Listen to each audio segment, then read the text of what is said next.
Hey everybody, Charlie Stevens here. Thank you so much for joining me for another guitar lesson. In our last video we learned about movable power chords, and today I wanted to show you how we can beef up some riffs that we already learned on this channel by using these power chords. So a long time ago on this channel we learned how to play Smoke on the Water. So please check out that video if you haven't seen that, and you'll be all caught up for this one. But we learned a few different ways to play that. One of them was on the low E.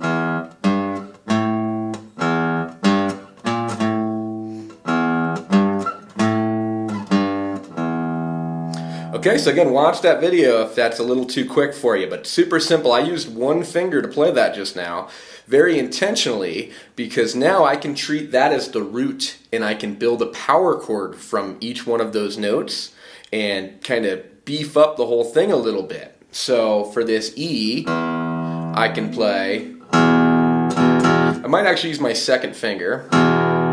Doesn't really matter though, I can use whatever I want for this E. I'll turn this into a power chord. Then when I go to the 3rd fret, I add the note on the 5th fret, right? Because that's our power chord shape. When I go to the 5th fret, I add the note on the 7th fret of the next string, because that's our power chord shape. So that's how I actually use my 3rd finger, that way it's already ready. I don't often use my 3rd finger on the 2nd fret, but in this case I think it sort of makes sense, because now my 3rd finger is ready to stay right there.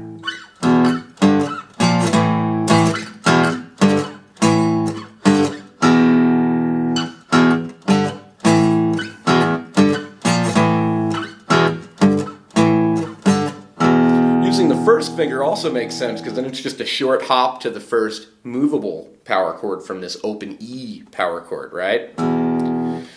Alright, so hope you're following that. Hope you're already familiar with how to play this riff, and we're just sort of adding to it. But just in case you're not, let's go a little bit slow here. So it'd be open with the 2nd fret, 3 and 5, 5 and 7. Okay, that's the first chunk of this song. That basically repeats open and 2, 3 and 5.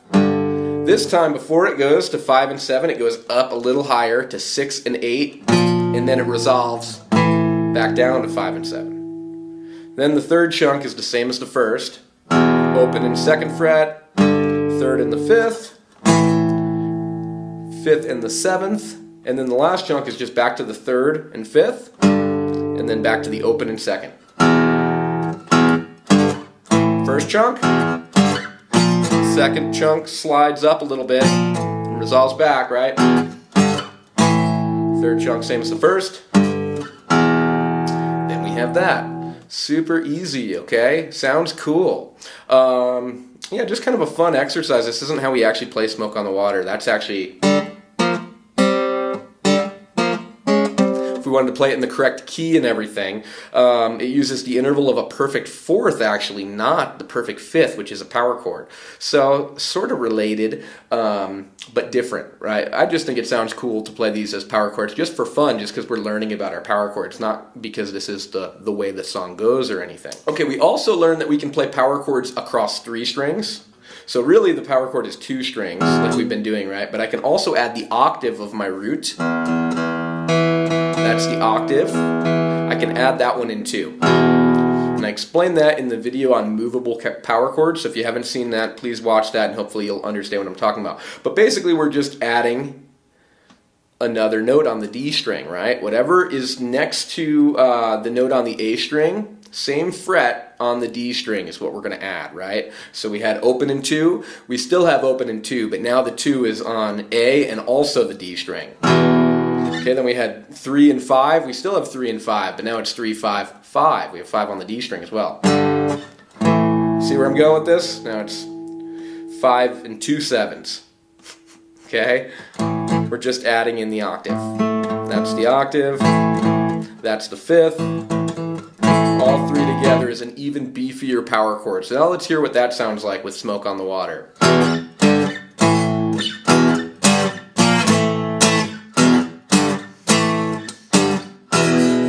Kind of heavier, right? Kind of cool. I kind of like it. So this is going to depend when we want to use the 2-string version or the 3-string version of the power chord is sort of going to depend. Are you playing with other people? Should you be leaving more space for those other people?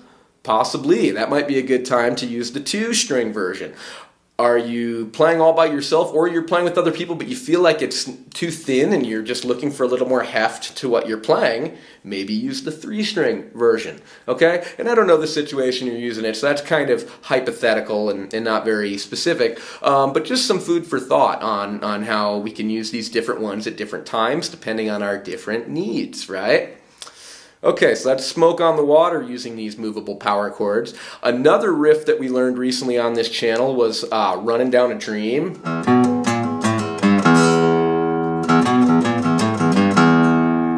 Okay, we can turn this into a power chord type of riff sort of as well. So that one has the pedal point where we're coming back to the open E a lot. So that would be a little impractical to go...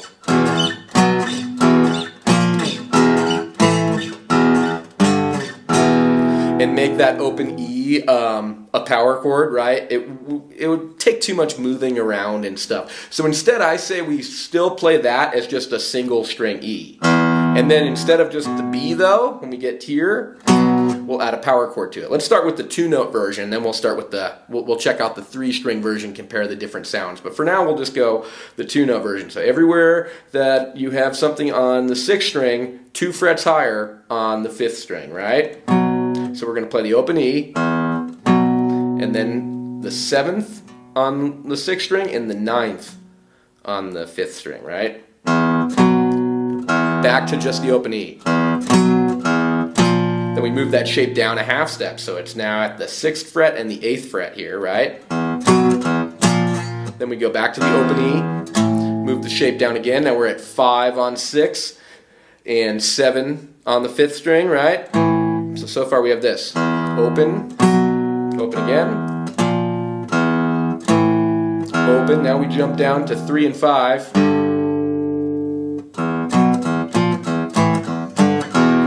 And then at the very end we can actually do an E power chord. Right after that one, when we finally arrive at the open E string, we can make it a power chord. Since it's not in between all the other stuff, it makes sense to do it there too, right? So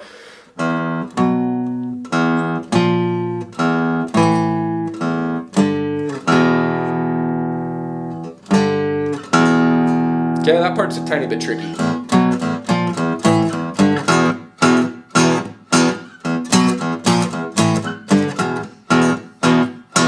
Should we try the 3-string version now? So everything I did on the 5th string, I'll also do on the 4th string, right? That one will have a buddy right there.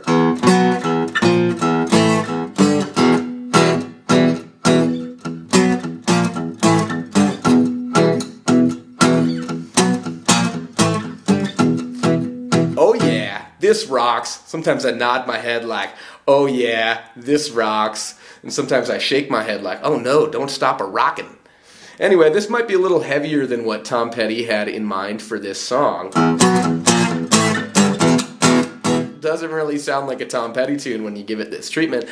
But, you know, we can experiment with stuff like this because we know stuff like this. We know this riff. We know the power chord. We can mix them together. We can be creative. That's a big part of what music is to me, is to use things I know, to have fun, mix them together, and see what it sounds like.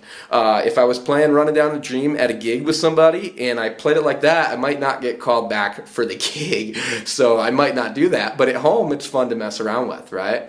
So I hope you enjoyed that. See if you can come up with some of your own riffs that use these power chords as well, and have fun playing these two. If I went a little quick for you in this video, make sure you check out the other ones, because all the information in this video has been discussed more in other videos, and we're just kind of putting it together. Okay, so the ones you're going to want to check out are Smoke on the Water, Running Down a Dream, the movable power chords, and the open power chord videos. If you check all those out, you should be in good shape to tackle everything that we've talked about here today. Alright, well thank you so much for watching. Please subscribe to the channel, and I look forward to seeing you in another guitar lesson really soon.